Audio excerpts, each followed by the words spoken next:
নমস্কার, আপনারা দেখছেন সময় কলকাতা। সময় নিউজ নিয়ে রয়েছে আমি সৈকত। চোখ রাখবো বিস্তারিত খবরে।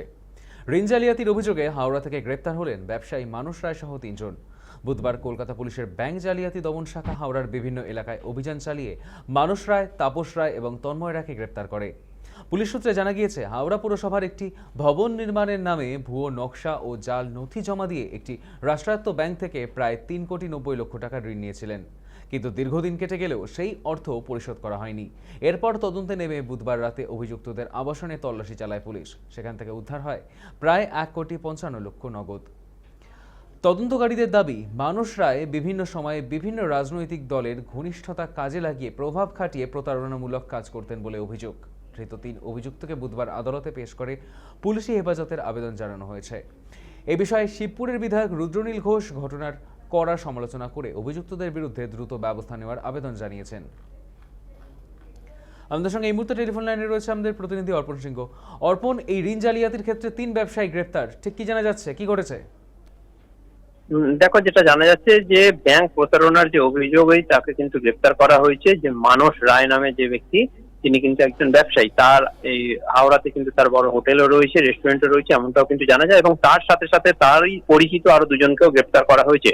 যেটা গোয়েন্দা বিভাগের সূত্রে জানা যায় যে গতকাল রাত্রে কিন্তু গোয়েন্দা বিভাগের সিট অর্থাৎ এসআইটি টিম তারা কিন্তু হাওড়ার এই বাড়ি থেকে তাকে গ্রেপ্তার করে এবং তার কাছ থেকে নগদ ১,৫৫,০০,০০০ টাকা উদ্ধার করা হয়, এমনটাই কিন্তু পুলিশ সূত্রের খবর।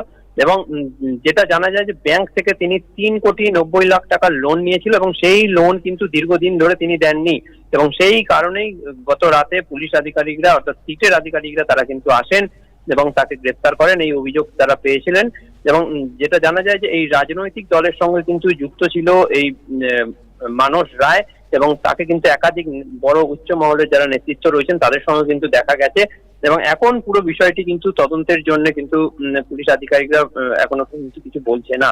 তবে যেটা জানা যায় যে এখনো পর্যন্ত এই পুরো নিরপেক্ষ তদন্ত করা হবে, এমনটাও কিন্তু শিবপুরের যিনি রুদ্রনীল ঘোষ বিধায়ক তিনি কিন্তু জানিয়েছেন। তবে পুরো বিষয়টি কিন্তু তদন্ত সাপেক্ষ। ধন্যবাদ অর্পণ। ঋণ জালিয়াতির অভিযোগে হাওড়া থেকে গ্রেপ্তার হলেন ৩ ব্যবসায়ী মানুষ রায় সহ ৩ জন।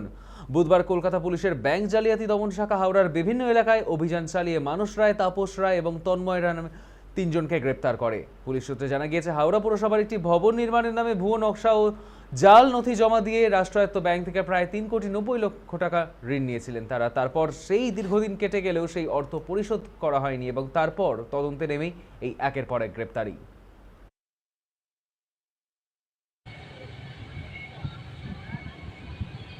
যে এই ধরনের লোকজন সমাজে এই ধরনের কাজকর্ম যদি ভালো করে দেখেন তো নিশ্চয়ই খুঁজে পাবেন যে এরা কেউ না কেউ কোনো না কোনোভাবে তৃণমূল আশ্রিত এবং পরিপোষিত।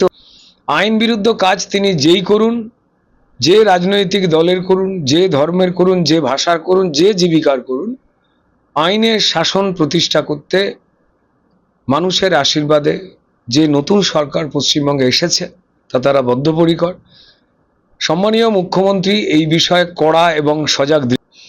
দেখুন, এই মানস রায় ব্যক্তিটির যেটা হয়, তার একটি ব্যাংকোয়েট হল বা হোটেল রাস্তার উপরে ছিল এবং বিভিন্ন কারণে সেটা অনুষ্ঠান বাড়ি বলুন, বিয়ে বাড়ি বলুন, যে কোনো কাজে ভাড়া দেওয়া হতো। সেটা সম্পূর্ণ অন্যদিক এবং সেই ক্ষেত্রে পরিষ্কার যে কোনো রাজনৈতিক দলের প্রোগ্রাম ওখানেও হতো। সমস্ত ক্ষেত্রে ভারতীয় জনতা পার্টিরও কোনো কোনো প্রোগ্রাম যেগুলো বিয়ে বাড়ি, অনুষ্ঠান বাড়ি, সেই ক্ষেত্রে হয়েছে এবং খুব স্বাভাবিক কারণে পরিষ্কার কেউ কাউকে ফুলমালা দিয়ে দিয়েছে। জনগণ যে কেউ এসে কাউকে ফুলমালা দিতে পারে, কিন্তু এই ফুলমালাগুলো দিয়ে আমরা খবর পেয়ে গিয়েছিলাম যে এই ব্যক্তি নানান ধরনের অসাধু কাজ করে মানুষকে বিভ্রান্ত করার একটা অঙ্ক। আমরা জানতামই যে এই ধরনের মানুষ, তাদের পরিকল্পনা কি হয়, কোন ধরনের হয়। শাস্তি পেতেই হবে, আইন যে শাস্তি তাদের দেবে। বেআইনি কাজ করলে শাস্তি পেতেই হবে। সে আমাদের